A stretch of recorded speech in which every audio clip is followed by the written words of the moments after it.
मित्रांनो, आपण आलोय सारव्या या गावामध्ये एक अनोखा उपक्रम बघण्यासाठी। तर या ठिकाणी आपल्या एका गरीब शेतकऱ्याचं ज्या ठिकाणी तुम्ही बघताय की गोट फार्ममध्ये पूर्ण बकरी ईदसाठी जे बोकड पालन करतात त्या ठिकाणी आपण पोहोचलोय।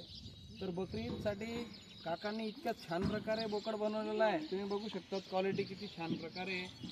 आणि बघा, आता हा पूर्ण माल राजस्थान कोठा गट या ठिकाणावरून आणलेला आहे। आता क्वालिटी तुम्ही बघू शकता, क्वालिटी आणि क्वांटिटी।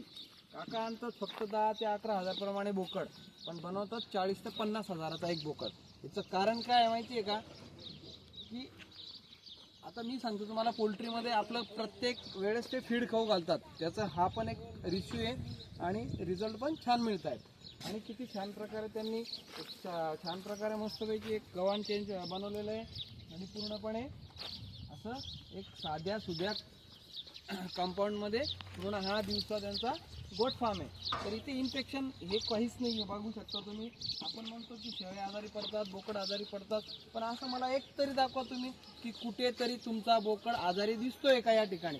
कारण काय, हवा शुद्ध आणि स्वच्छ आहे एकदम। तुम्ही बघा, ओलावा नाही, काही नाही, काही नाही। कारण ह्याचं कारण काय आहे की एकदम मोकळं आहे आणि पूर्णपणे झिरो खर्च आहे, फक्त झिरो मेंटेनन्स, एकदम झिरो मेंटेनन्समध्ये शेतकऱ्यांनी केलेला उपक्रम आहे। आता हे बघा, बोकडांसाठी ही एक वीट येते चाटण्यासाठी, याच्यात कॅल्शियम फॉस्फरस सगळ्या प्रकारचं असतात। तर तुम्ही बघू शकता एकदम छान प्रकारे।